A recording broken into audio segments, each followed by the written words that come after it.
Billionaire cancels Christmas party. In rage after ex-wife accidentally sends a baby photo. Welcome to Secrets Narrated. Before we begin, drop a comment telling us which city you're watching from.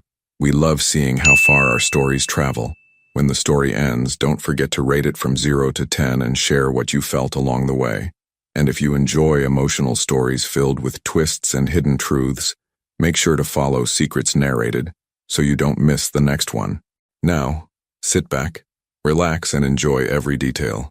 The grand staircase of the Brooks estate curved elegantly down into the main hall, where crystal chandeliers cast warm light over polished marble floors. Nathaniel Brooks stood near the floor-to-ceiling windows, phone pressed to his ear, watching the catering staff arrange champagne flutes on silver trays. "The ice sculptures arrive at 6, he said into the phone, his voice calm and measured. "Make sure they're positioned near the north entrance. And confirm the string quartet one more time." At 46, Nathaniel had perfected the art of control. His tailored charcoal suit fit perfectly across broad shoulders, and his dark hair, streaked with distinguished silver at the temples, was swept back with precision. Everything about him spoke of power carefully maintained, from his sharp jawline to the way he moved through spaces he owned. This Christmas party had been planned for months. 200 guests. Business partners from 3 continents, old friends who'd supported him through the divorce. It was meant to be a statement. Nathaniel Brooks was fine, better than fine, thriving. 2 years had passed since Claire Whitman moved out of this house, taking only her clothes and the wedding photos she'd insisted on keeping. The divorce had been quiet, civilized, expensive, no scandal, no public drama, just the slow, painful dissolution of a marriage that had started with promise and ended in silence. He ended the call and slipped the phone into his pocket, turning to survey the room. Everything looked perfect. The 12-foot Douglas fir stood near the grand piano, decorated with white lights and gold ornaments. Garlands of fresh pine draped the banisters. The scent of cinnamon and cloves drifted from the kitchen. It all looked like happiness. A young woman emerged from the kitchen carrying a tray of hors d'oeuvres, her blonde hair pulled back in a simple ponytail. She wore the standard catering uniform, black pants, white button-down shirt. But something about her caught his attention. Maybe it was the way she moved with quiet efficiency, or the focused expression on her face as she arranged the food with careful precision. She glanced up, caught him watching, and offered a brief professional smile before disappearing back into the kitchen. Nathaniel's phone buzzed in his pocket. He almost ignored it. The first guests would arrive in less than an hour, and he still needed to change ties. But something made him pull it out. A message notification from Claire. His thumb hovered over the screen. They hadn't spoken in 4 months, not since the final paperwork was signed. He opened the message. It was a photo. A baby, maybe 16 months old, sitting on a living room floor surrounded by colorful blocks. Round cheeks, bright eyes, dark hair that stood up in soft tufts. The child was laughing at something beyond the camera's frame, tiny hands reaching forward. Nathaniel stared at the image, his chest tightening. Below the photo, a single line of text. "I thought you should know." His mind raced, doing calculations he didn't want to do. 2 years divorced, but they'd been separated for months before that. And before the separation, there'd been that last trip they'd taken to the cabin in Vermont, trying one final time to save what was already broken. The timeline fit. His hand trembled slightly as he dialed Claire's number. She answered on the 3rd ring. "Nathaniel." Her voice was soft, cautious. "I'm sorry. I didn't mean for you to see it that way. Is this real?" His voice came out rougher than intended. "That baby, his name is Oliver." She paused. "He's yours." The room seemed to tilt. Nathaniel pressed his free hand against the window frame, steadying himself. Outside, the landscaping crew was hanging the last of the exterior lights, oblivious to the moment unraveling inside. "When?" he managed. "When did you know?" "I found out 3 weeks after you went into the hospital for that surgery."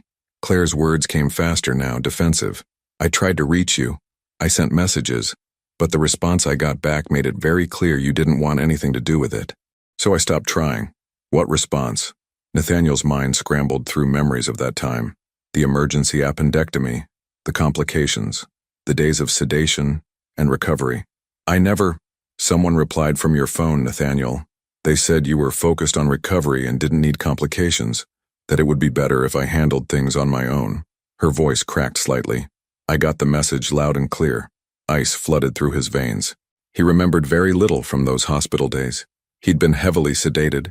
His phone had been managed by his assistant, by his lawyer, by his sister who'd flown in from Seattle. Messages filtered, calls screened, everything handled so he could focus on healing. Someone had answered for him. Someone had decided he didn't deserve to know he had a son. Claire, he started, but she cut him off. I have to go. Oliver's crying. I thought you deserved to see him. Even if you don't want to be part of his life. The line went dead. Nathaniel stood frozen in his perfectly decorated mansion, surrounded by preparations for a party celebrating a life that suddenly felt like a lie. In his hand, the phone screen still showed the photo of a child he'd never met, a son who was now 16 months old. 16 months of first smiles, first steps, first words, all of it stolen from him by someone who thought they knew better. The catering manager appeared in the doorway. Mr. Brooks, the first guest just pulled up the drive. Nathaniel looked at the photo one more time, then slowly slid the phone back into his pocket. He had a party to host, appearances to maintain. A life to pretend was exactly as it should be. But as he straightened his tie and prepared to greet the first arrivals, one question burned through everything else. Who had taken this from him? Have you ever discovered that someone made a life-changing decision for you without your knowledge or consent? What would you do if you found out a year later? Nathaniel shook hands with business associates whose names barely registered. He smiled at the right moments, nodded during conversations about market expansion and holiday plans, accepted compliments on the party's elegance with practiced grace. But his mind was elsewhere, trapped in the image of a child he'd never held. By 9 o'clock, the party was in full swing. The string quartet played softly near the piano. Guests mingled between the main hall and the conservatory, where a full bar had been set up beneath strings of white lights. Everything was exactly as he'd planned, and it all felt meaningless. He excused himself from a conversation about shipping routes and moved toward the terrace doors, needing air. But before he could escape, a hand touched his arm. Nathaniel, darling, you look exhausted. His older sister Margaret stood beside him in a crimson dress, her sharp eyes studying his face with concern. She'd flown in from Seattle yesterday, staying at the estate to help with final preparations. At 50, she still carried herself with the same commanding presence she'd had since childhood, elegant, poised, always knowing what needed to be done. I'm fine, he said automatically. You're lying. She glanced around, then lowered her voice. What happened? You've been distracted all evening. He considered telling her, but something held him back. That cold suspicion spreading through his chest, the question that wouldn't leave him alone. Who answered for me? Margaret had been there during his surgery. She'd managed his phone, filtered his messages, protected him from stress while he recovered. She'd done it out of love, he'd always believed. But now, just tired, he said, pulling away gently. Long day. Her expression shifted, hurt, maybe, or disappointment, but she nodded. If you need anything, I know where to find you. He stepped away before she could press further, weaving through clusters of guests until he reached the edge of the room. Near the kitchen entrance, the catering staff moved with choreographed efficiency, refreshing trays and clearing empty glasses. The blonde woman from earlier emerged carrying a tray of champagne flutes. Up close, she was younger than he'd first thought, maybe late 20s, early 30s. She had delicate features, fair skin dusted with a few freckles across her nose and green eyes that held a quiet intelligence. Her hair, pulled back in that simple ponytail, caught the light as she moved. She navigated through the crowd with the kind of awareness that came from years of working events like this, present but invisible, essential but overlooked. As she passed near him, one of the guests stumbled slightly, jostling her arm. The tray tilted dangerously. Nathaniel moved without thinking, his hand shooting out to steady the tray before any glasses fell. His fingers brushed against hers.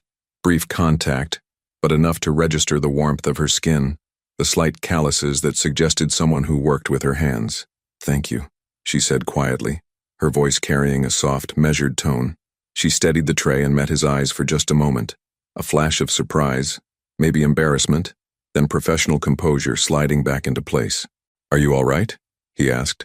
Fine. Thank you, Mr. Brooks. She moved to step away, but he found himself speaking again. I don't think I caught your name. She hesitated, clearly weighing whether this was appropriate. Around them, the party continued its elegant noise. Laughter, conversation, the soft strain of violins. Lorelei, she said finally. Lorelei Ashford. You're good at this. he observed, working the room. Most people wouldn't have recovered from that stumble. A small smile touched her lips. Practice. I've been doing events like this for 5 years.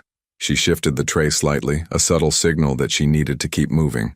If you'll excuse me. Wait. The word came out more urgently than he intended. She stopped, those green eyes returning to his face with curiosity and caution. I'm sorry. Could you tell me who else is working from your company tonight? Specifically in the kitchen? Her brow furrowed slightly. There's me, 2 other servers, Chef Antoine and his sous chef, and the catering manager, Mrs. Delacroix. Why do you ask? No reason. Just making sure everything's running smoothly. She didn't look convinced, but she nodded politely and moved away, disappearing into the crowd with practiced efficiency. Nathaniel watched her go, then pulled out his phone. The photo of Oliver stared back at him from the screen. 16 months old. A stranger. His thumb moved to his message history, scrolling back to the time of his surgery. There, a gap of 4 days where his messages were sparse, clearly managed by someone else. And then, buried in a conversation with Claire he didn't remember having, a response that made his blood run cold. I'm focused on recovery right now. I don't need complications. It's better if you handle this on your own. The words were formal, detached. Nothing like how he would have written to the woman he'd been married to for 8 years, even in divorce. Someone had typed those words. Someone had sent them from his phone. Someone had decided he didn't deserve to know about his own child. Mr. Brooks? He looked up.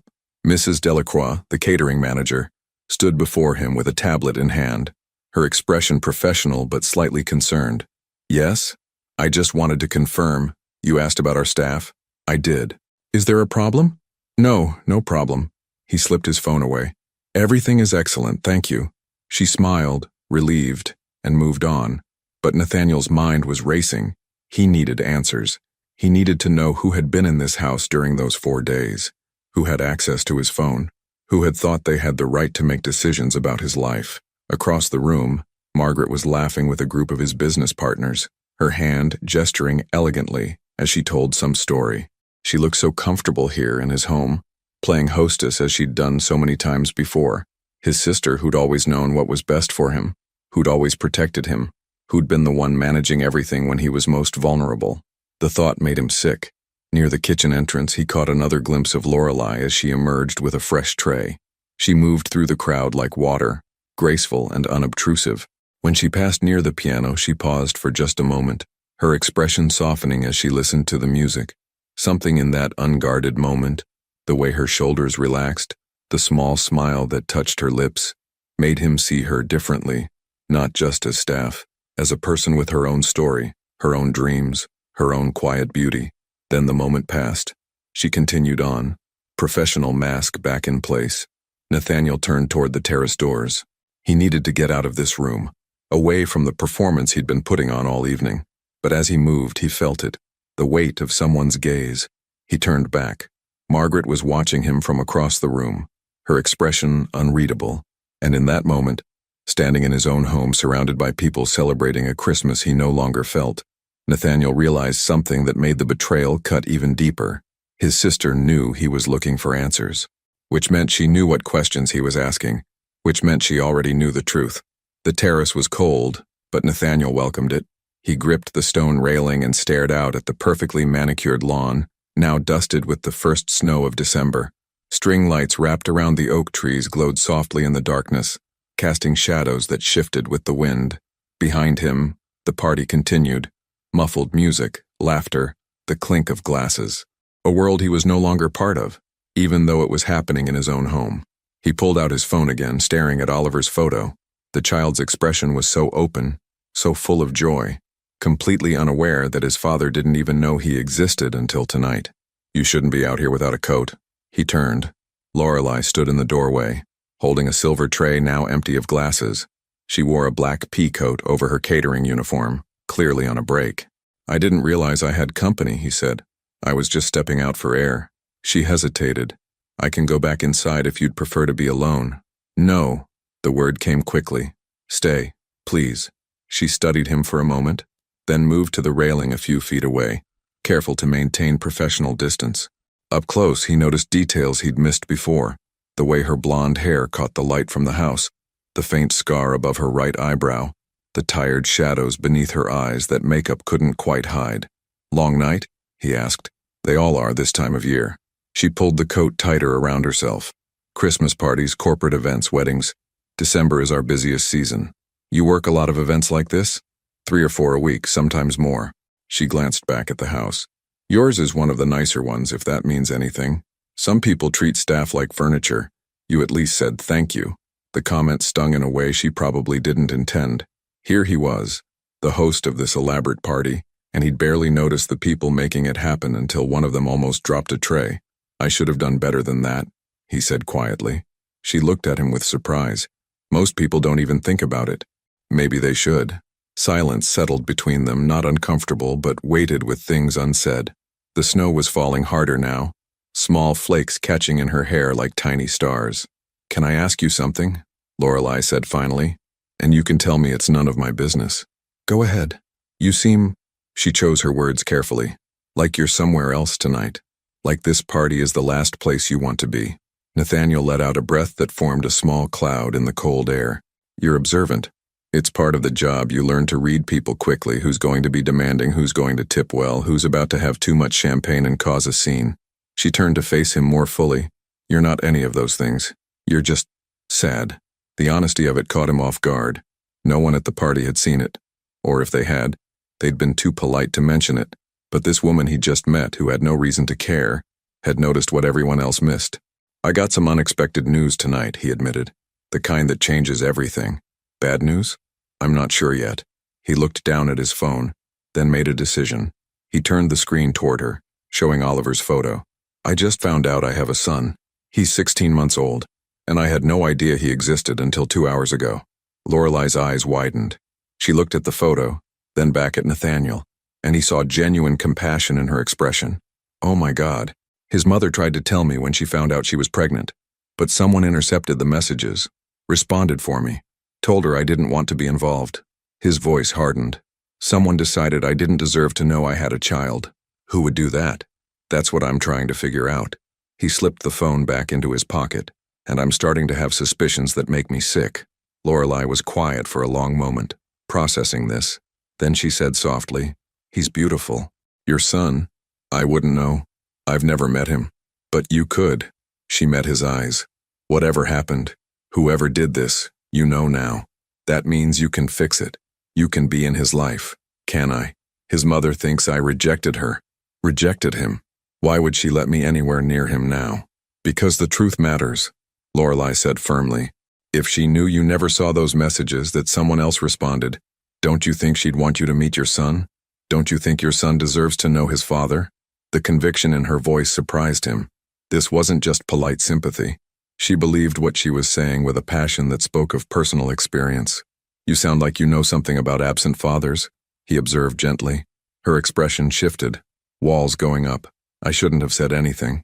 This isn't my business." "Maybe I want it to be." She looked at him sharply, trying to determine if he was serious. Whatever she saw in his face must have convinced her, because the walls came down slightly. "My father left when I was 6, she said quietly. "Just walked out one day and never came back. My mom raised me and my younger brother on her own, worked 3 jobs to keep us fed and in school." Her voice carried old pain, carefully controlled. "I used to wonder if he ever thought about us, if he ever regretted leaving, if he even remembered he had kids. I'm sorry. Don't be. We survived. We're okay." She pulled her coat tighter. "But I wished he'd at least tried. Even if he couldn't be there all the time, if he'd just shown up once and said, 'I see you, I know you exist, you matter,' that would have been something." Nathaniel felt the weight of her words settle into his chest.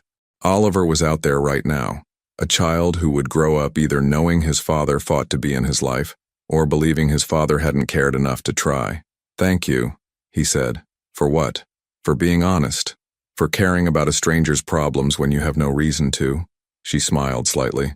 "Maybe I'm not as good at being invisible as I thought. Maybe I'm glad you're not." The moment stretched between them, charged with something neither was ready to name. Then the terrace door opened, and Mrs. Delacroix appeared, her expression apologetic. "Lorelei, we need you inside. The dessert service is starting." "Of course." Lorelei straightened, professional mask sliding back into place. But before she left, she looked back at Nathaniel. "Talk to her." "His mother?" Tell her the truth. You'd be surprised what honesty can fix. Then she was gone, disappearing back into the warmth and light of the house. Nathaniel stood alone on the terrace, snow gathering on his shoulders. Inside, he could see Margaret laughing with guests, playing the perfect hostess. His sister, who'd been by his side through everything, who'd protected him, guided him, made decisions for him when he couldn't make them himself. Who might have stolen the most important thing that had ever happened to him? His phone buzzed. A text from his lawyer, responding to the message he'd sent an hour ago. Found what you asked for. Hospital records show 3 people had access to your personal effects during your stay. Margaret Brooks, David Chen, your assistant, and Amanda Whitlock, head of PR.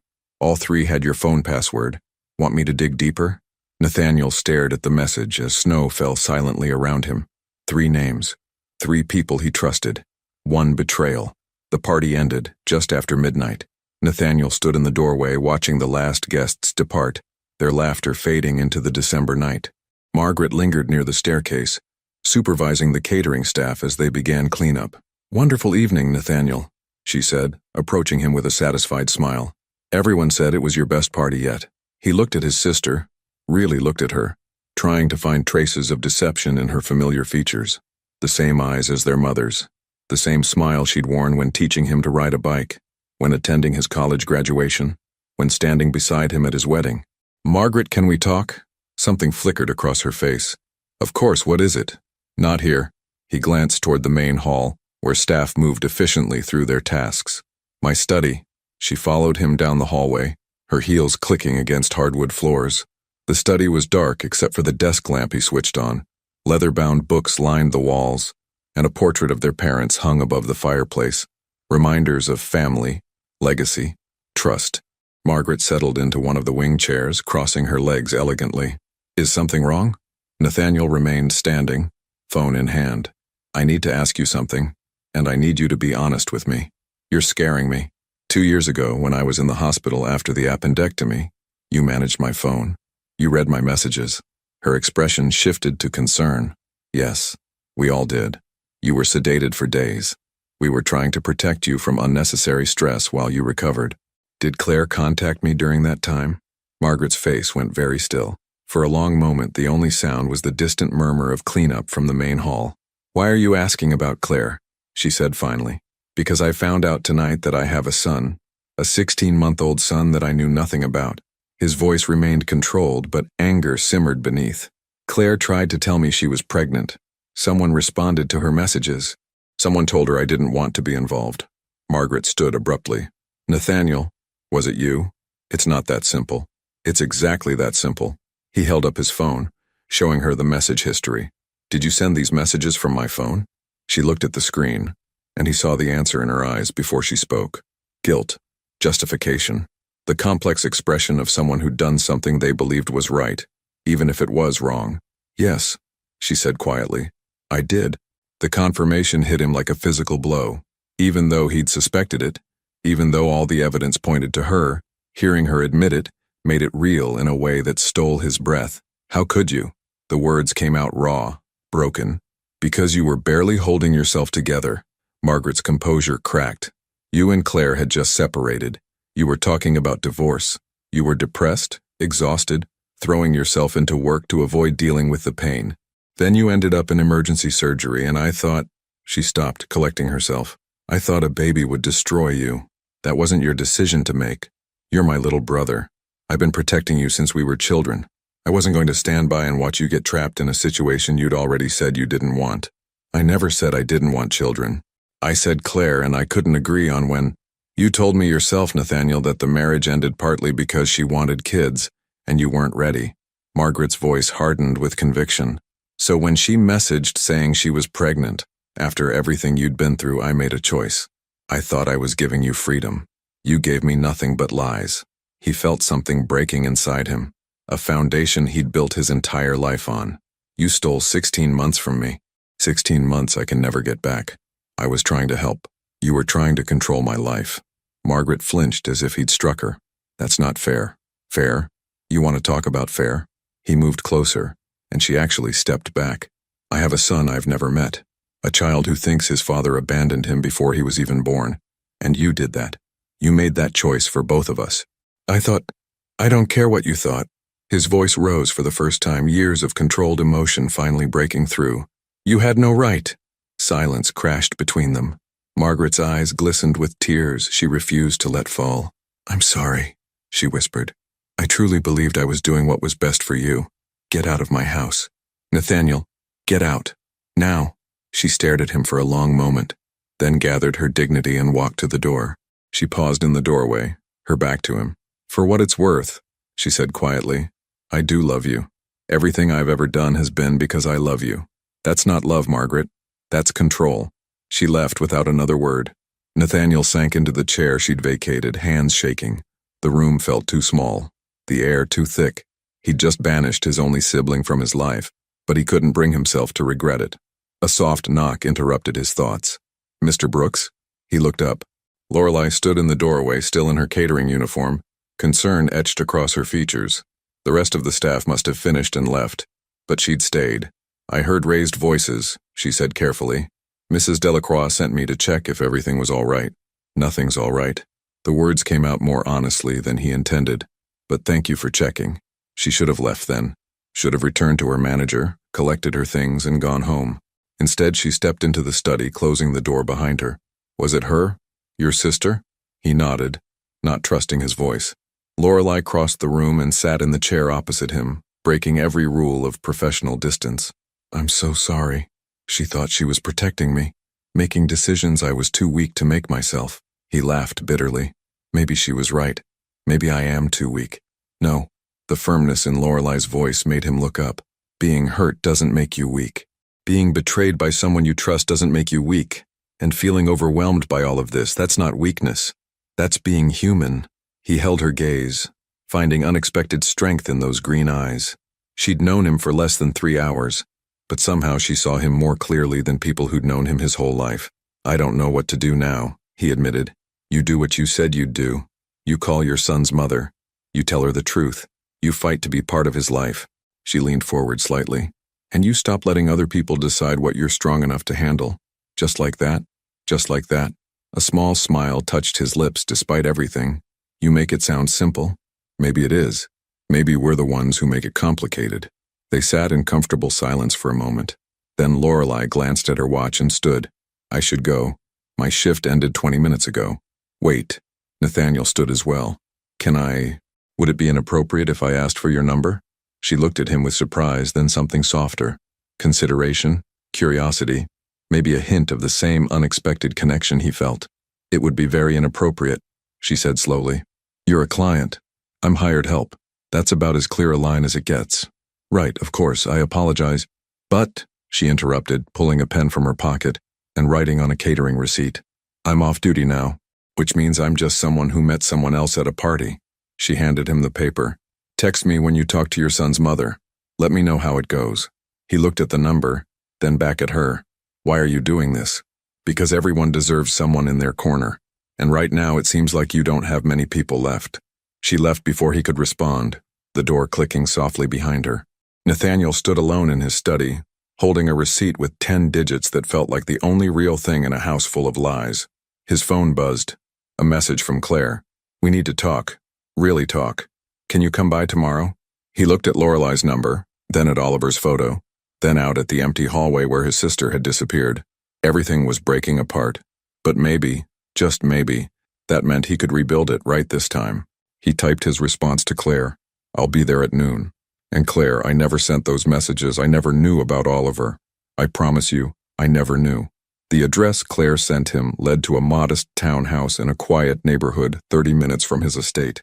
Nathaniel sat in his car for 5 minutes, hands gripping the steering wheel, trying to steady his breathing. Through the front window he could see movement, shadows passing back and forth. His son was in there.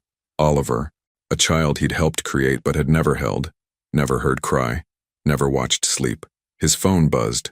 A text from Lorelei. You've got this. Just be honest. That's all anyone can ask. She'd been texting him since last night. Not constantly, just small messages of encouragement that somehow made the whole thing feel less impossible.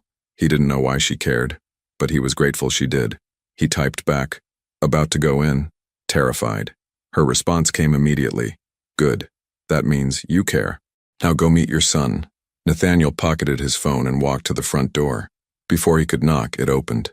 Claire stood in the doorway, and the sight of her brought back a flood of memories, good ones and painful ones tangled together. She looked different than he remembered. Her dark hair was shorter, pulled back in a practical ponytail. She wore jeans and an oversized sweater. No makeup. Tired, but somehow more at peace than she'd been during their marriage. "Hi," she said softly. "Hi." They stood there awkwardly for a moment. Two people who'd shared 8 years of their lives, now strangers trying to find common ground. "Come in," she said finally, stepping aside. The townhouse was small but warmly decorated. Children's toys scattered the living room floor. Colorful blocks, stuffed animals, a plastic train set. Photos covered the walls, and Nathaniel's chest tightened when he saw them. Oliver as a newborn, Oliver's first smile, Oliver covered in what looked like birthday cake. 16 months of moments he'd missed. "He's napping right now," Claire said, gesturing toward the couch. "We should talk first." They sat, careful distance between them. Nathaniel noticed a baby monitor on the coffee table, soft breathing sounds coming through the speaker. "I got your message," Claire began. "You said you never knew." "I didn't. I swear to you, Claire, I had no idea you were pregnant. I never saw your messages." "Then who responded?" "My sister." The words tasted bitter. "Margaret. She admitted it last night. She thought she was protecting me from a situation I wasn't ready for. She decided, without asking me, that I didn't deserve to know about my own child." Claire's expression shifted from skepticism to shock, to something like understanding. "Oh God, I'm so sorry. If I had known, if I'd seen even one of your messages, I would have been there. I would have wanted to be there." She studied his face, looking for deception and finding none. "I believe you." Relief flooded through him. "Thank you. But Nathaniel, you have to understand. I built a life around the belief that you'd rejected us. I made plans, set boundaries. Oliver and I have a routine. I can't just—" A sound from the monitor interrupted her. A soft whimper, then a more insistent cry. "He's awake," Claire said, standing. "Do you want to meet him?" Nathaniel's heart hammered against his ribs. "Yes." He followed her down a short hallway to a small bedroom painted pale blue. A crib stood against one wall covered in clouds and stars. And standing in that crib, holding onto the railing with chubby hands, was Oliver. The photo hadn't done him justice. He was real and solid and absolutely beautiful. Dark hair sticking up in every direction, round cheeks flushed from sleep, bright eyes that widened when he saw his mother. "Hey, sweetheart," Claire said softly, lifting him from the crib. "Someone's here to meet you." Oliver looked at Nathaniel with curiosity but no fear. He wore a onesie with a dinosaur on the front, and his little sock-covered feet kicked slightly as Claire held him. "Oliver," she said gently, "this is Nathaniel. He's your daddy." The word hit Nathaniel like a truck. Daddy. He was someone's daddy. "Can I?" His voice cracked. "Can I hold him?" Claire hesitated only briefly, then moved closer. "Support his head and back. He's sturdy, but he's still getting used to new people." She transferred Oliver into Nathaniel's arms, and the weight of his son, solid, warm, alive, made everything else disappear. Oliver stared up at him with those bright eyes, one small hand reaching up to touch Nathaniel's face. "Hi," Nathaniel whispered, his throat tight. "Hi, Oliver." The baby made a sound. Not quite a word, but something close. His tiny fingers patted Nathaniel's cheek, exploring this new person with unself-conscious wonder. "He likes you," Claire said softly, and there was emotion in her voice too. Nathaniel couldn't speak, couldn't do anything but hold his son and try not to break down completely. 16 months he'd missed. First breaths, first smiles, first steps. But this moment, this first real meeting, this was his. They moved back to the living room. Nathaniel sat on the floor with Oliver, who immediately became fascinated with his watch, trying to pull it off his wrist with determined little hands. "He's obsessed with shiny things," Claire said, sitting cross-legged nearby. "Last week he tried to eat my keys. Is he healthy? Happy?" "Very. He had a cold last month, but otherwise he's been great. Sleeps through most nights now. Loves music. Hates green vegetables." Nathaniel watched Oliver stack blocks with intense concentration, knocking them down with delighted laughter each time they fell. Every gesture, every sound, every expression felt like a treasure he'd been denied but was now reclaiming. "I want to be in his life," Nathaniel said, not looking away from Oliver. "However that works, whatever boundaries you need to set, I want to be his father." Claire was quiet for a long moment. This is going to be complicated. I know. We'll need lawyers, custody arrangements, schedules, whatever it takes. And Nathaniel, she waited until he looked at her. I need to know you're serious, that you're not going to show up for a few weeks and then disappear when things get hard. Because if you're going to be in his life, you need to be all in. I am. I promise you, I am. She searched his face, then nodded slowly. Okay, we'll figure it out. Oliver crawled over to Nathaniel, using his leg to pull himself up to standing. He wobbled slightly, then broke into a huge grin, proud of his accomplishment. Nathaniel steadied him gently. Good job, buddy. He stayed for 2 hours, playing with Oliver, talking with Claire about logistics and schedules and all the practical details of shared parenting. It was awkward and sometimes painful, revisiting the failure of their marriage while trying to build a new relationship as co-parents. But when he left, driving back toward his empty mansion, he felt something he hadn't felt in years. Purpose. His phone buzzed at a red light. Lorelei. How did it go?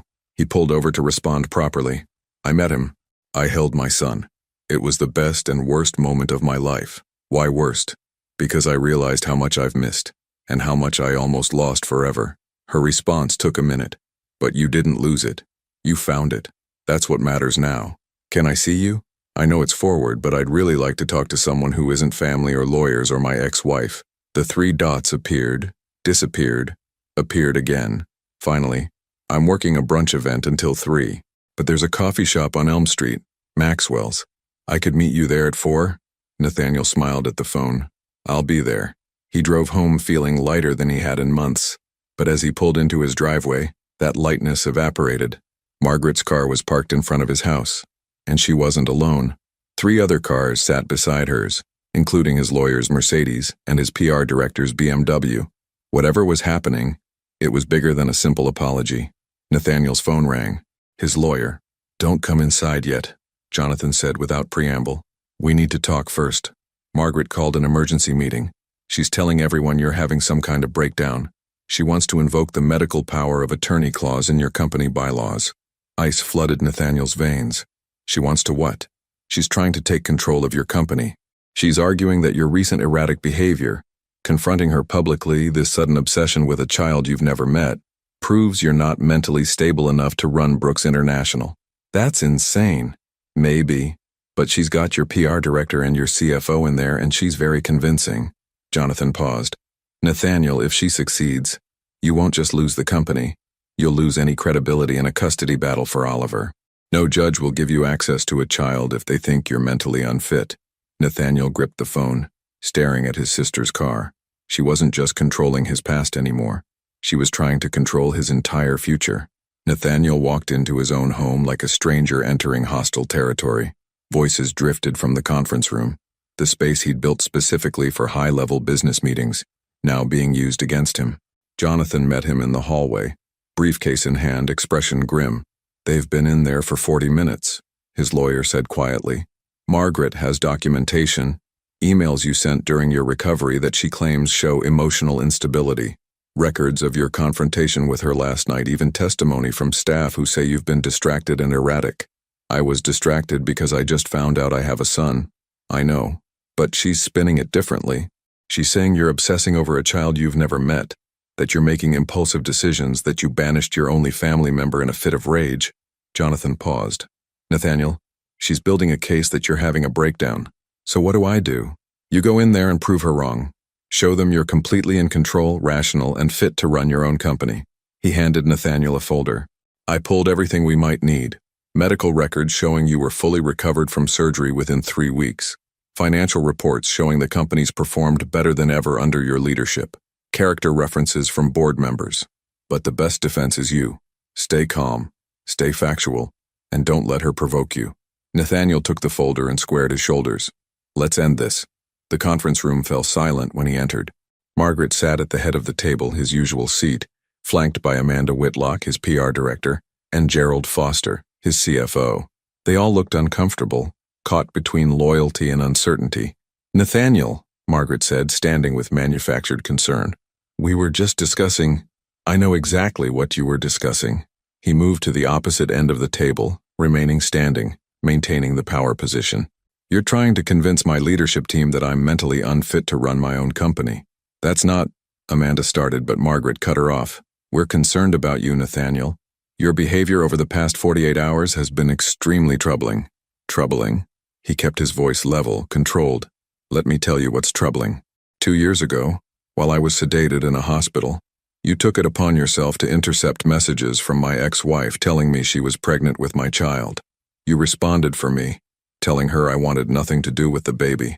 You stole 16 months of my son's life from me. Gerald's eyes widened. Amanda's mouth fell open. Margaret's composure cracked. That's a distortion of what happened. Is it? Because you admitted it to me last night. You said you thought you were protecting me. Nathaniel opened the folder Jonathan had given him. Here are the phone records showing messages sent from my phone during the exact days I was sedated. Here's the hospital log confirming I couldn't have typed them myself. And here, he pulled out a printed photo of Oliver. Here is my son, who I met for the first time this morning because you decided I didn't deserve to know he existed. The room was dead silent. Margaret made a personal decision that had nothing to do with my mental state or my ability to run this company. Nathaniel continued, his voice steady despite the emotion behind it. When I discovered the truth, I confronted her. I asked her to leave my home. That's not a breakdown. That's a reasonable response to a profound betrayal. Amanda cleared her throat. I had no idea about any of this. Neither did I, Gerald added, looking at Margaret with something like disgust. You told us he was obsessing over a phantom child, that he was making up conspiracy theories about his hospital stay. Margaret's face flushed. I was trying to spare him. You were trying to control him, Amanda said flatly. Just like you always do. The words hung in the air. Nathaniel watched his sister's carefully constructed narrative collapse around her. I think we're done here, Gerald said, standing. Nathaniel, you have my complete support. Whatever you need moving forward. Mine too, Amanda agreed. And Margaret, I think you should leave. Now. Margaret looked around the table, seeing her support evaporate. Her eyes met Nathaniel's, and for a moment he saw past the control, past the manipulation, to the fear underneath. Fear of losing him, fear of being wrong, fear of facing consequences. I was trying to help, she said quietly. One last attempt. You were trying to play God with my life, Nathaniel replied. And it ends now. She gathered her things with as much dignity as she could manage and walked out. The door closed behind her with a soft click that sounded like finality. After Gerald and Amanda left, Jonathan clapped Nathaniel on the shoulder. That was masterful. You kept your composure, presented evidence, and let her hang herself. The board won't question your fitness to lead after that. Good, because I have somewhere I need to be. He checked his watch. 3:45. He could still make it to the coffee shop on time. Maxwell's was a cozy place, all exposed brick and mismatched furniture, the smell of fresh ground coffee filling the air. Nathaniel spotted Lorelei immediately. She sat at a corner table near the window, changed out of her catering uniform into jeans and a soft cream-colored sweater. Her blonde hair was down now, falling in loose waves past her shoulders. She looked up when he approached, and her smile made something in his chest ease. You made it, she said, and barely. He sat across from her, suddenly aware of how exhausted he was. It's been a day. Tell me about it, but first, she slid a cup across the table to him. Black coffee, no sugar. I took a guess based on your personality. He smiled despite everything. That obvious? You strike me as someone who doesn't like unnecessary complications. If only that were true. He took a sip. It was perfect. How was your event? Boring corporate brunch. But it paid well, so I'm not complaining. She studied his face. You look like you've been through war. Close. He told her everything. Meeting Oliver. The joy and pain of that first meeting. Coming home to find Margaret's ambush. The confrontation in the conference room. She listened without interrupting, her green eyes intent on his face. When he finished, she was quiet for a long moment. Your sister really is something, she said finally. That's diplomatic. I was trying to be nice. What I actually think isn't appropriate for a coffee shop. She leaned forward slightly. But Nathaniel, what you did, standing up to her, fighting for your son, refusing to let her control your narrative, that took real courage. Didn't feel like courage. Felt like survival. Sometimes that's the same thing. They talked for over an hour. About Oliver, about co-parenting with Claire, about the complicated mess of rebuilding trust. But they also talked about other things. Her work, her family, Her younger brother, who was in college studying engineering. He's the smart one, she said with obvious pride. Full scholarship to Penn State. He's going to build bridges or design skyscrapers or something incredible. Sounds like it runs in the family. The incredible part, I mean. She blushed slightly, looking down at her coffee. I serve hors d'oeuvres at parties. It's not exactly changing the world. You helped me through the worst night of my life. That changed my world. Her eyes met his, and something electric passed between them. Awareness. Connection. The recognition that this was becoming something neither of them had planned for. Nathaniel, she said softly, you know this is complicated, right? You're dealing with custody issues, family betrayal, running a company. You're the first person in years who's seen me as just a person, not as a business opportunity or a family obligation or someone who needs to be managed. He reached across the table, stopping just short of touching her hand. I'm not asking for anything complicated. I'm just asking if I can see you again.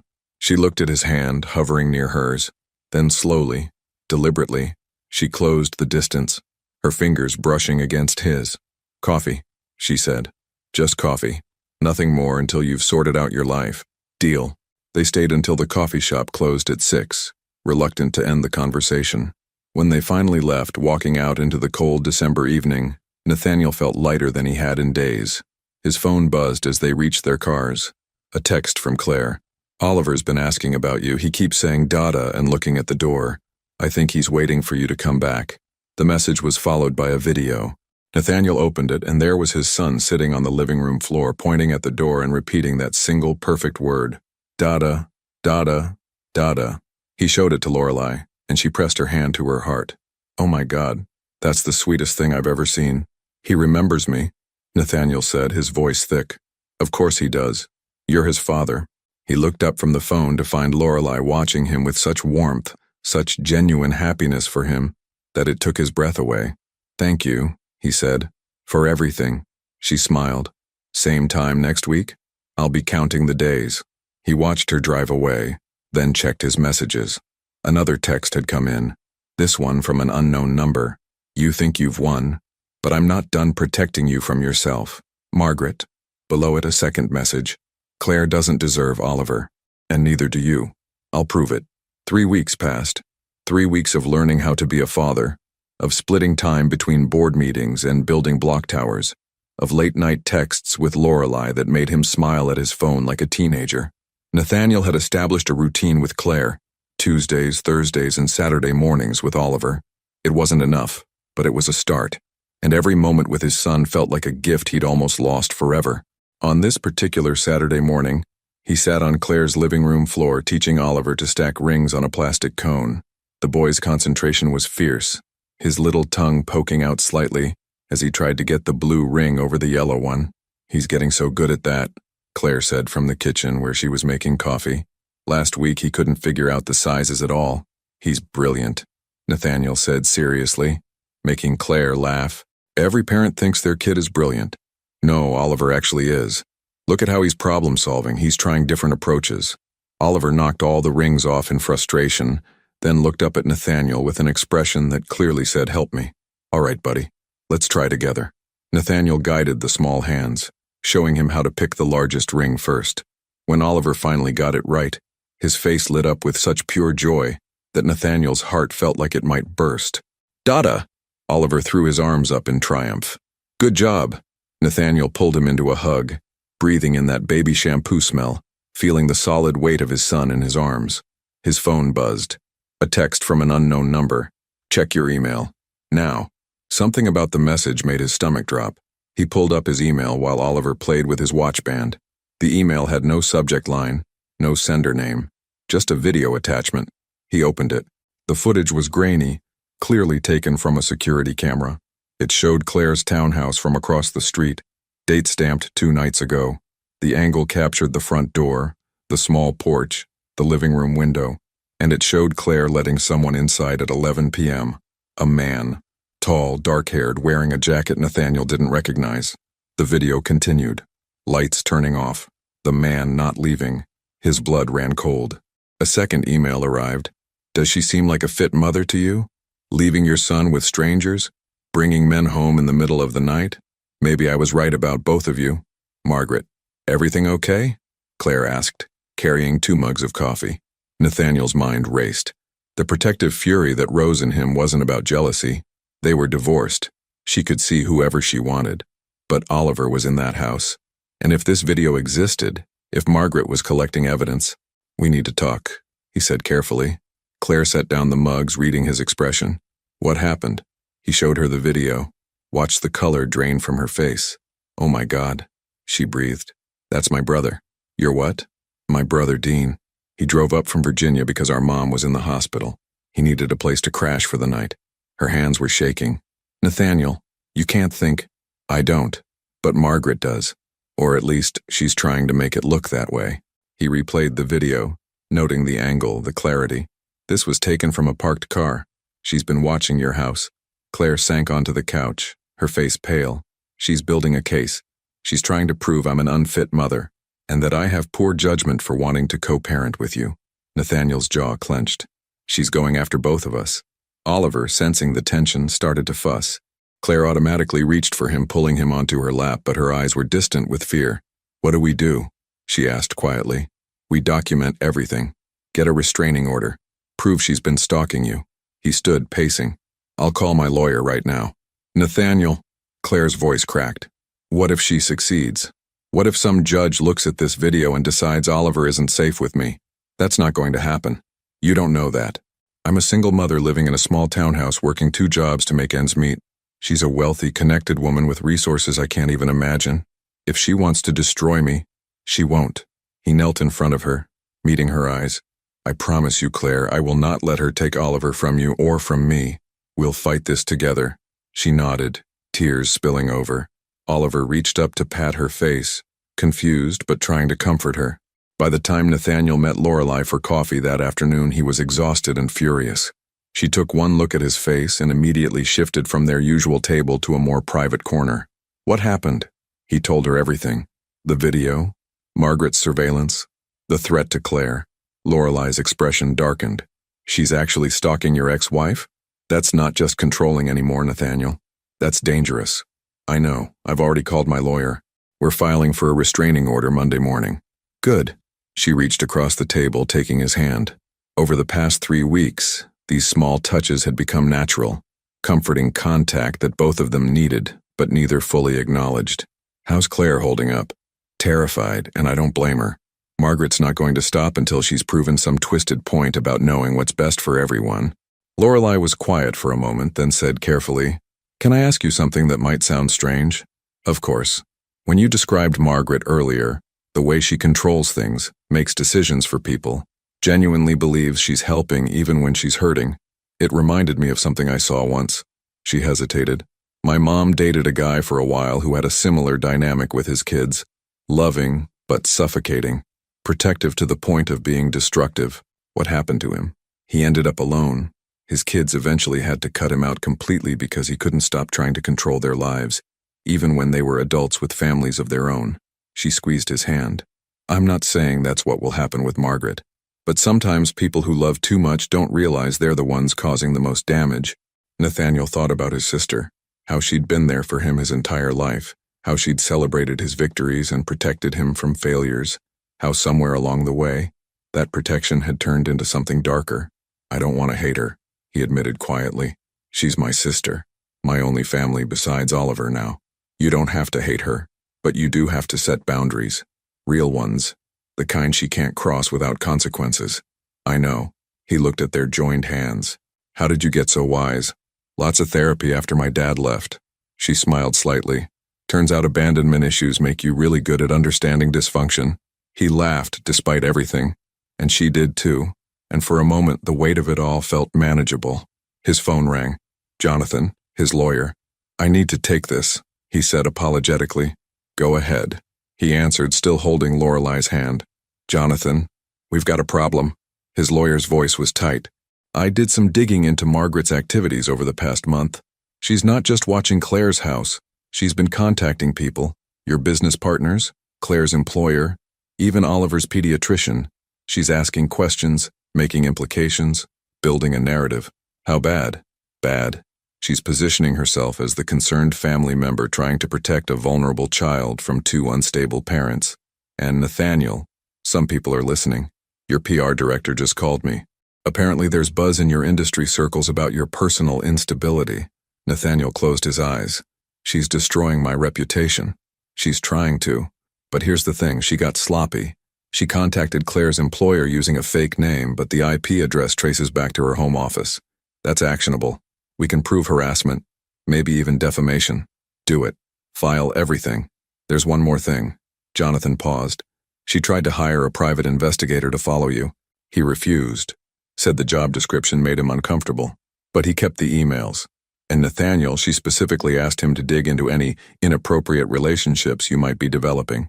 She mentioned a catering worker by name. Ice flooded his veins. What name? Lorelei Ashford. Across the table, Lorelei's expression shifted from confusion to understanding, to something like fear, as she watched his face change. She's coming after you too, Nathaniel said quietly, looking at her. My sister is investigating you. Lorelei stared at him across the coffee shop table, the color draining from her face. She's investigating me? Her voice was barely above a whisper. Why? I haven't done anything wrong. Because you matter to me. Nathaniel's grip tightened on the phone. And she's trying to find anything she can use to prove I'm making poor decisions, associating with the wrong people. I serve food at parties, Nathaniel. What could she possibly? Lorelei stopped, realization dawning. Oh God, my dad. What about your dad? She pulled her hand away, wrapping both arms around herself. When he left, things got complicated. There were debts he didn't pay, legal issues he left behind.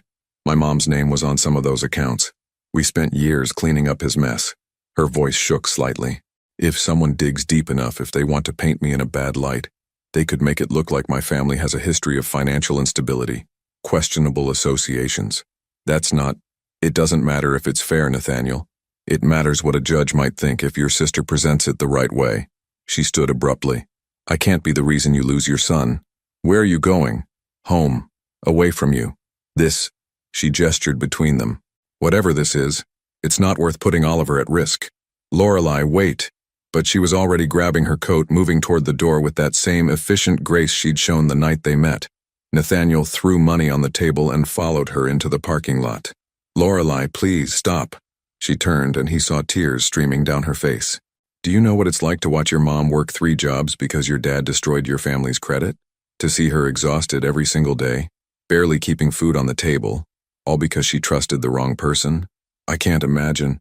I swore I would never be the person who complicated someone else's life. I would never be the reason someone lost something important. Her voice broke. And now your sister is going to dig up every painful detail of my family's past and use it against you. Against your son. None of that is your fault. But it's my history. My baggage. She wiped at her tears angrily. You need someone without complications. Someone who can't be used as a weapon against you. Nathaniel closed the distance between them, and before she could step away, he pulled her into his arms. She resisted for only a moment before collapsing against his chest, her shoulders shaking with silent sobs. Listen to me, he said quietly, one hand cradling the back of her head. Margaret spent my entire life convincing me that I needed protection, that I couldn't handle complications, that other people knew better than I did what was good for me. I'm not letting her do that anymore. Not about Oliver. Not about my company. He pulled back enough to look at her face. And sure as hell not about you. Nathaniel, I don't care what she finds. I don't care what she tries to use. You're not a complication, Lorelei. You're... He stopped, realizing what he was about to say. Realizing it was too soon, too fast, too much. You're important to me, and I'm not letting her take that away. She looked up at him, green eyes searching his face. This is insane. We barely know each other. I know enough. For a long moment they stood there in the cold December parking lot, wrapped in each other's arms, the weight of everything pressing down on them. Then Lorelei's phone rang. She pulled it out, glanced at the screen, and her expression shifted to confusion. It's Mrs. Delacroix, my boss, she answered. Hello? Nathaniel watched her face change as she listened, confusion giving way to shock, then to something like devastation. I understand, she said finally, her voice hollow. Thank you for letting me know. She ended the call and stared at the phone in her hand. What happened?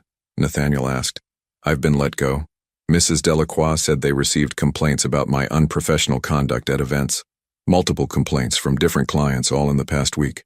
She looked up at him. Nathaniel, I've worked for that company for 5 years without a single complaint. And suddenly, right after your sister starts investigating me, I lose my job. She's targeting your livelihood. Anger burned through him, white-hot and focused. That's not just harassment anymore, that's effective, Lorelei finished bitterly. That's what it is. She's showing me exactly what happens when I get close to you. No, she's proving how desperate she is. He pulled out his own phone. Jonathan, I need you to add wrongful termination to the case. Margaret just cost someone their job. While he talked to his lawyer, Lorelei walked to her car and leaned against it, arms wrapped around herself against the cold. When he finished the call, he found her staring at nothing, defeat written across her features. I can't fight her, she said quietly. I don't have the resources, the connections, the money. She can destroy my entire life, and I can't do anything to stop her. You're not alone in this. I am, though. You have lawyers and power and options. I have rent due next week and no job. The reminder of their different worlds hit him hard. He'd been so focused on the connection between them, he'd forgotten how vastly different their circumstances were. She was losing her job because of him. Her privacy was being invaded because of him. Her entire life was being turned upside down because she'd been kind to a stranger at a Christmas party. Let me help, he said. Help how? Give me money? She shook her head. I can't be the woman who... Work for me then. Not as charity. As my executive assistant.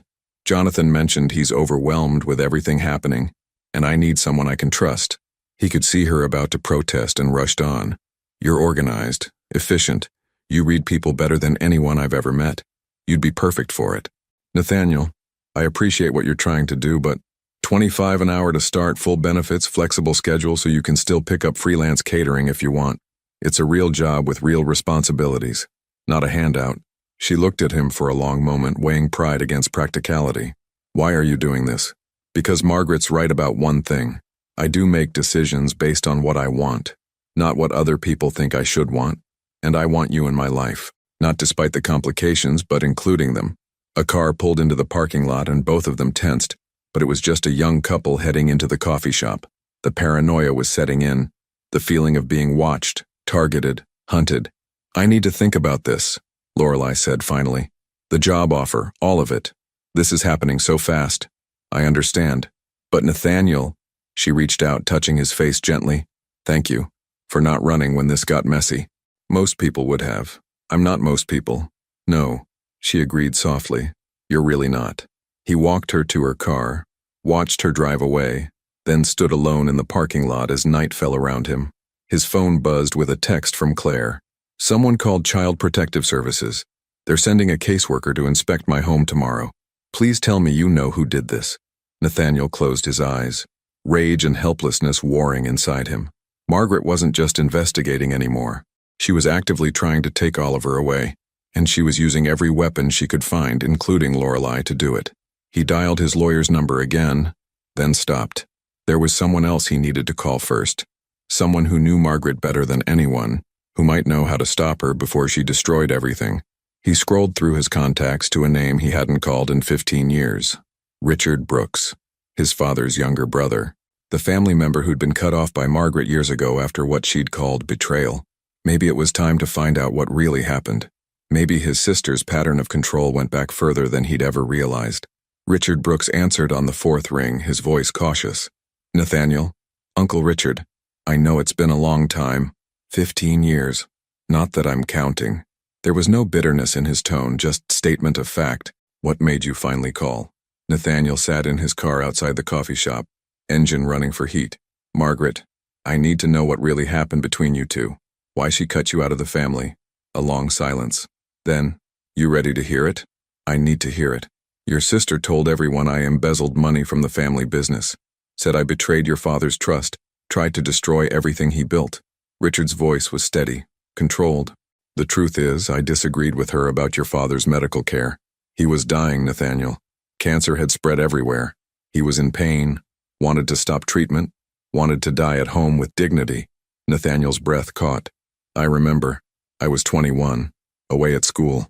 Margaret said the doctors wanted him to keep fighting. The doctors said there was nothing more to do. Margaret wouldn't accept it. She kept pushing for experimental treatments, more surgeries, anything to keep him alive. Your father begged me to talk to her, To make her understand he was ready to let go. Richard paused. So I did. I told her she needed to respect his wishes, that keeping him alive for her sake, not his, was cruel. What happened? She had me removed from his medical proxy. Convinced your mother I was trying to speed up his death to get my inheritance faster. By the time he finally passed, 3 months later after procedures that left him barely conscious, she'd already turned the whole family against me. The embezzlement charges were just the final nail in the coffin. Nathaniel felt sick. She lied about all of it? She believed her own narrative. In Margaret's mind, she was protecting your father from my cruelty, just like she probably believes she's protecting you now. Richard's voice softened. I'm guessing something similar is happening? Nathaniel told him everything. Oliver, the intercepted messages, Margaret's escalating attempts to control his life, and now destroy anyone who got close to him. That sounds exactly like her, Richard said when he finished.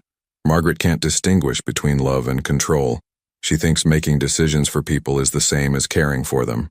And when people resist, when they try to choose their own path, she sees it as betrayal. How do I stop her? You can't. Not really.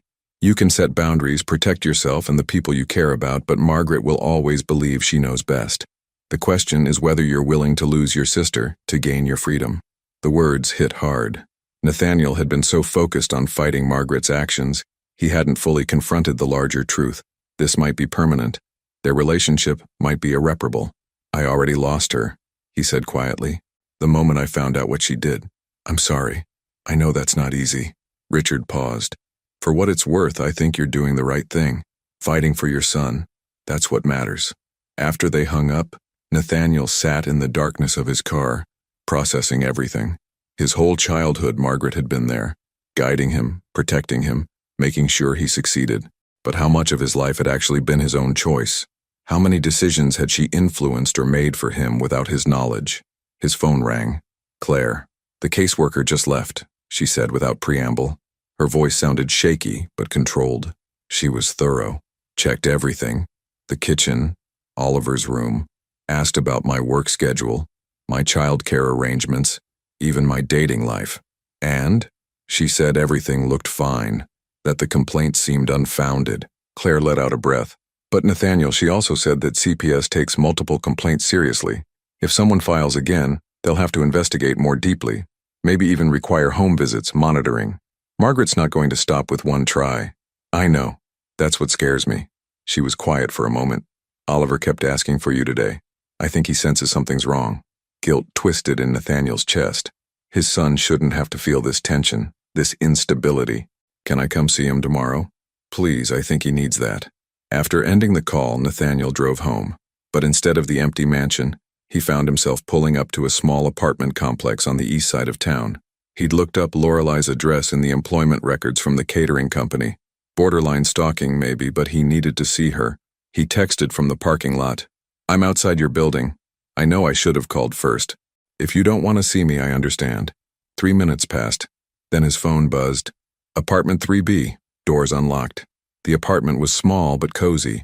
Lorelei had decorated with care, soft throws over a second-hand couch, plants on every available surface, photographs covering one wall. She wore sweatpants and an oversized sweater, her blonde hair pulled into a messy bun. Without makeup, younger than she looked in her catering uniform. Couldn't stay away? She said, but there was no judgment in her voice. Apparently not. He stood awkwardly in her doorway. I just found out some things about my sister, about how long she's been doing this, and I realized, he stopped, searching for words. I realized I don't want to be alone tonight. Lorelei studied his face, then stepped aside. Come in. They sat on her couch and he told her about his conversation with Richard, about the caseworker's visit to Claire, about the growing certainty that this situation was going to get worse before it got better. I'm scared, he admitted. Not for me, for Oliver, for Claire, for you. Everyone around me is getting hurt because of my sister's need to control everything. You're not responsible for her choices, Lorelei said firmly, but I'm responsible for mine. And choosing to pursue custody, choosing to, he looked at her, choosing to care about you. Those choices are putting people at risk. So what, you should just give up? Let her win? Maybe that would be easier. Easier isn't the same as right. She shifted closer, taking his hand. My dad chose easy. He chose to walk away when things got hard. when the responsibilities became too much. And you know what that left us with? Nothing but damage and questions and the belief that we weren't worth fighting for. That's not. You have a son who deserves a father who fights. And you have people around you, Claire, me, your Uncle Richard, who are choosing to stand with you. Don't insult us by giving up because it's scary. He looked at their joined hands, then up at her face. The determination there, the fierce protectiveness, made something shift in his chest. She wasn't just supporting him. She was all in, despite the cost. I took your job offer, she said quietly. I start Monday, 25 an hour, flexible schedule, full benefits. I'm choosing you too, Nathaniel. So don't you dare back down now. The distance between them disappeared. He didn't know who moved first, but suddenly his hands were in her hair, and her lips were on his, and everything else fell away. The kiss was desperate and tender, and full of all the things they hadn't said yet. When they finally pulled apart, both breathing hard, she pressed her forehead to his. This is probably a terrible idea, she whispered. Probably, he agreed. Your life is a mess right now. Completely. And I'm about to be your employee, which is all kinds of inappropriate. Very inappropriate. She smiled against his lips. Good. I'm tired of appropriate. They spent the night on her couch, talking and kissing and planning their next moves like war strategists. By 3 a.m. they had a plan. Fight Margaret with everything they had, protect Oliver at all costs, and stop letting fear dictate their choices. Nathaniel left as dawn broke, promising to pick her up Monday morning for her first day. He drove home feeling more hopeful than he had in weeks. But when he pulled into his driveway, that hope evaporated. Police cars. 2 of them. Lights off, but unmistakably official. And standing on his porch with 2 officers was Margaret, her expression a careful mask of concern. There he is, she said as he got out of the car. Officers, this is my brother. I'm worried about his mental state. He's been making erratic decisions, threatening family members, and I have evidence that he may be a danger to himself or others. One of the officers stepped forward. Mr. Brooks, we need to ask you some questions. Nathaniel looked at the 2 officers, then at his sister standing behind them with that carefully composed expression of concern. Every instinct screamed at him to defend himself, to argue, to fight. But Lorelei's words echoed in his mind. Don't let fear dictate your choices. Of course, officers, he said calmly. I'm happy to answer any questions. Would you like to come inside? Margaret's expression flickered, surprise, maybe frustration. She'd expected him to react emotionally, to give her ammunition. The older officer, a woman with gray hair and kind eyes, nodded. That would be helpful, Mr. Brooks. They settled in his living room, the same space where he'd hosted that Christmas party just weeks ago. Margaret sat rigidly in one of the wing chairs while the officers took the couch. Nathaniel remained standing, controlled and present. Your sister called us with some concerns, the female officer began. She says you've been behaving erratically, making threats, and she's worried about your mental stability. I understand her concern, Nathaniel said evenly, though I'd characterize the situation differently. May I show you something? He pulled out his phone and opened his email, showing them the surveillance video Margaret had sent of Claire's house. 3 days ago, my sister sent me this video. She's been conducting surveillance on my ex-wife's home, where my 16-month-old son lives. The officers exchanged glances. She also filed a false CPS report yesterday, claiming my ex-wife was neglecting our child. The caseworker found no evidence of neglect. He pulled up more emails, more text messages. She contacted my business partners, my ex-wife's employer, even hired investigators to dig into people I'm associated with, all in an attempt to control my life and my access to my son. That's not, Margaret started, but the younger officer held up a hand. Ma'am, let him finish. Nathaniel met his sister's eyes. 2 years ago, while I was sedated in the hospital, Margaret intercepted messages from my ex-wife telling me she was pregnant. She responded from my phone, telling Claire I didn't want to be involved. She stole 16 months of my son's life from me. His voice remained steady, but emotion bled through. When I discovered the truth and confronted her, she didn't apologize. She said she was protecting me, and when I asked her to leave my home, she started this campaign to prove I'm mentally unfit. These are serious allegations, the female officer said, looking at Margaret. He's twisting everything, Margaret said, but her voice lacked its usual conviction. I was trying to help him. He's been under enormous stress. The surveillance video, Nathaniel interrupted. Can you explain why you were watching Claire's house? I wanted to make sure Oliver was safe. By stalking his mother, by building a false case against her. He turned back to the officers. I have documentation of everything. Phone records, emails, testimony from the private investigator she tried to hire. My lawyer has already filed restraining orders. The female officer stood. Mr. Brooks, thank you for your cooperation. Margaret, I think we need to have a different conversation. Outside. As they walked Margaret toward the door, she turned back to look at Nathaniel. For the first time, her mask completely fell away. He saw fear there, desperation, the realization that she'd finally gone too far. I love you, she said, and it sounded like goodbye. I know, Nathaniel replied quietly, but that was never the problem. After they left, he stood alone in his silent house. His phone buzzed immediately. Texts from Jonathan, from Claire, from Lorelei, who'd somehow already heard what happened. But before he could respond to any of them, there was a knock at the door. Claire stood on his porch, Oliver in her arms. The police called me, she said. They wanted to verify your story. I told them everything. She shifted Oliver on her hip. He woke up crying for you. I thought maybe... Come in, Nathaniel said immediately, stepping aside. Oliver reached for him the moment he saw him, saying Dada, with such certainty it made Nathaniel's chest ache. He took his son in his arms, breathing in that familiar baby smell, feeling the solid weight of him. It's over, Claire said softly, watching them. The police said they're recommending charges against Margaret for harassment and filing false reports. And Nathaniel, she touched his arm gently. I'm sorry, for believing those messages were really from you, for not pushing harder to reach you. You did what you thought was right, we both did.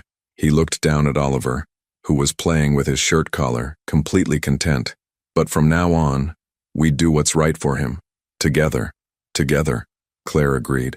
She stayed for an hour, and they talked. Really talked. About custody arrangements. About co-parenting. About building something functional from the ashes of their failed marriage. It wasn't romantic. It wasn't even entirely comfortable. But it was honest. After she left, Nathaniel texted Lorelei. It's done, she's gone, can I see you? Her response came immediately. I'm already in my car. She arrived 20 minutes later, and the moment he opened the door, she was in his arms. No words needed. Just the comfort of someone who'd stood beside him when everything fell apart. How do you feel? She asked finally, pulling back to look at his face. Exhausted, relieved, sad. He traced his thumb across her cheek. Grateful. For what? For you. For showing up at a Christmas party and being brave enough to care about a stranger's problems. He smiled slightly. For accepting a job offer from a man whose life was falling apart. About that job offer, she said. Maybe we should revisit the terms since we're, she gestured between them. Since we're what? I don't actually know what we are. She bit her lip, suddenly uncertain. This all happened so fast. We're two people who found each other at the worst possible time, Nathaniel said, and decided that was exactly the right time after all. She smiled, then kissed him softly. So what happens now? Now I rebuild. My relationship with my son. My company without Margaret's influence, my life on my own terms. He tucked a strand of blonde hair behind her ear. And if you're willing, I'd like you to be part of that life. Not as my employee, as something more. How much more? I don't know yet, but I want to find out. Me too, she whispered. They stood in his doorway as the sun rose over the estate, both of them aware that this was just the beginning. There would be legal battles ahead. Margaret wouldn't disappear quietly. The damage she'd caused would take time to heal. But for the first time in years, Nathaniel felt like his life was truly his own. And standing beside him was someone who'd chosen him not for his money or his status or what he could provide, but simply for who he was. That was worth fighting for. That was worth everything. 2 years later, the late afternoon sun filtered through the windows of the renovated townhouse, casting warm light across the hardwood floors. Nathaniel sat cross-legged on the living room carpet, watching his son, now 3 years old, build an elaborate tower out of wooden blocks. Higher, Daddy, Oliver commanded, his dark hair falling into his eyes as he concentrated on placing another block. Any higher and it's going to fall, buddy. No, it won't. I'm careful, Nathaniel smiled, recognizing his own stubborn determination in that small face. Oliver had his mother's eyes, but his father's intensity, and the combination made for a remarkably willful toddler. The tower swayed. Oliver held his breath, steadying it with one tiny hand. When it held, he looked up at Nathaniel with a grin of pure triumph. See, I did it. You absolutely did. Good job, Oliver. The front door opened, and Lorelei walked in carrying grocery bags, her blonde hair pulled back in a braid. She'd moved in 6 months ago, a decision that felt both monumental and perfectly natural. The apartment had been too small for both of them, and Nathaniel's mansion felt too empty. This townhouse, halfway between both their old lives, felt exactly right.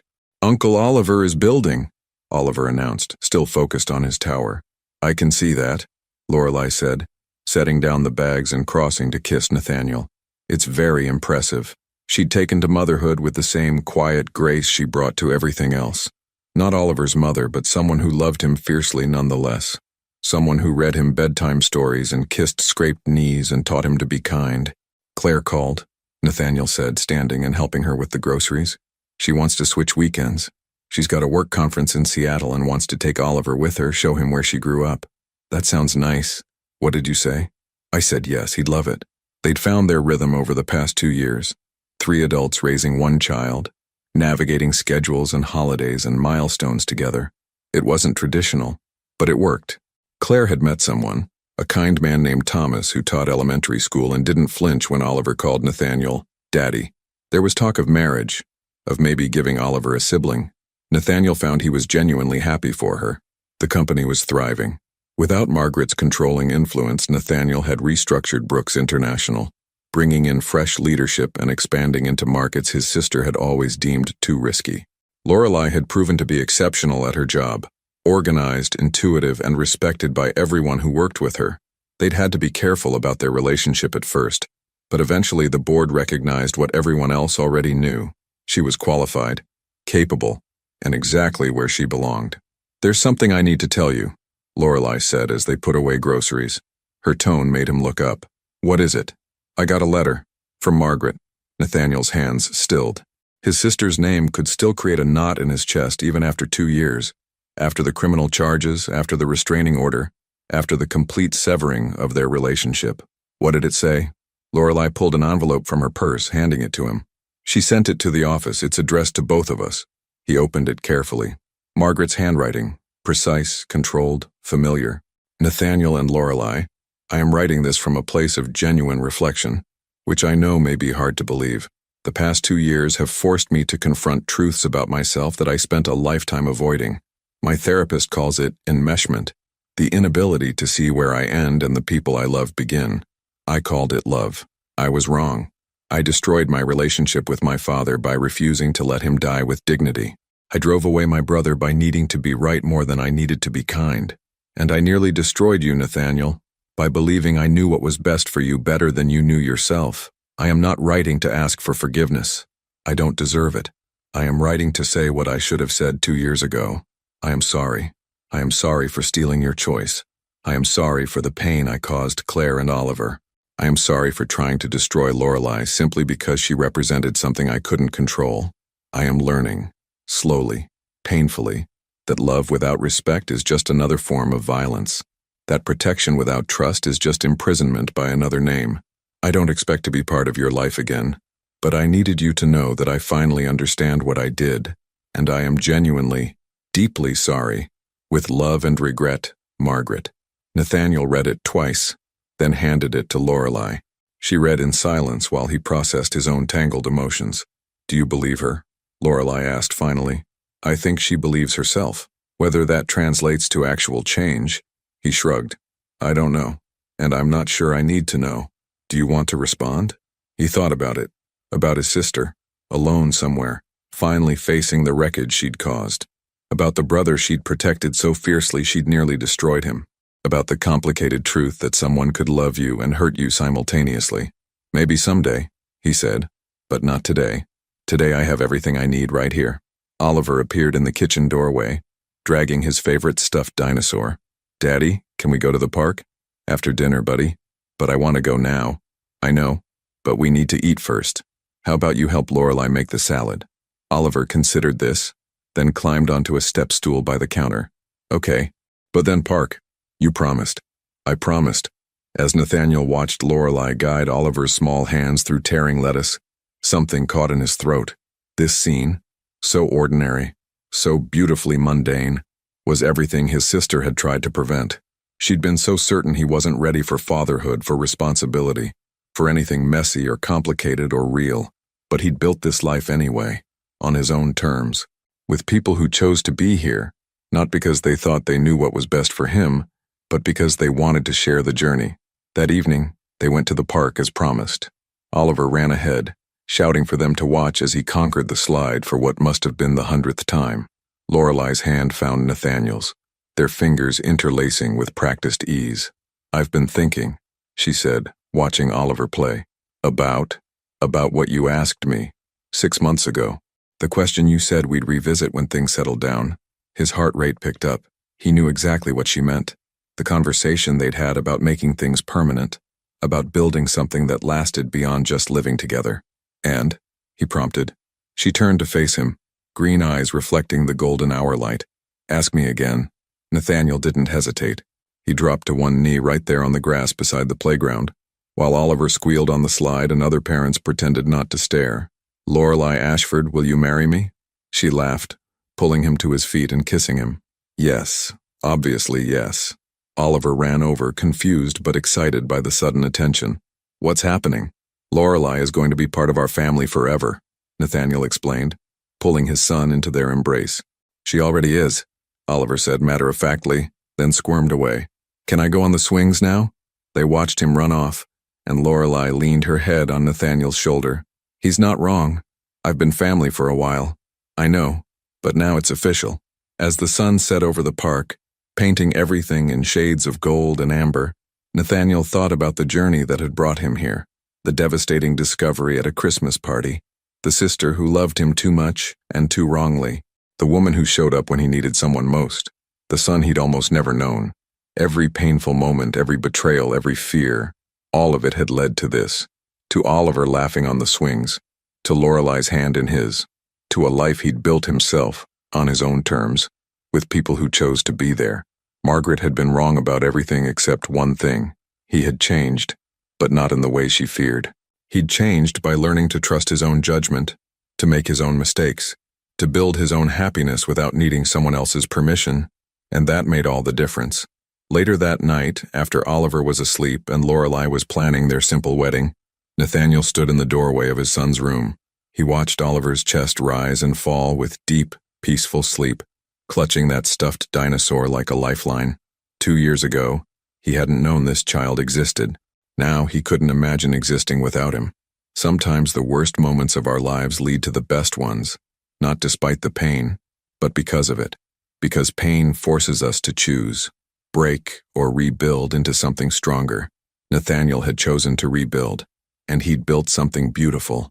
Have you ever had to choose between keeping peace with someone you love and protecting your own truth? How did you navigate that impossible choice? And do you think forgiveness is always necessary for healing? Your participation means a lot to the channel. Please share your thoughts in the comments. Thank you for watching. If you enjoyed the story, please subscribe to our channel and leave a comment below letting us know what you thought. Your feedback and support mean a lot to us. Stay tuned for more exciting stories.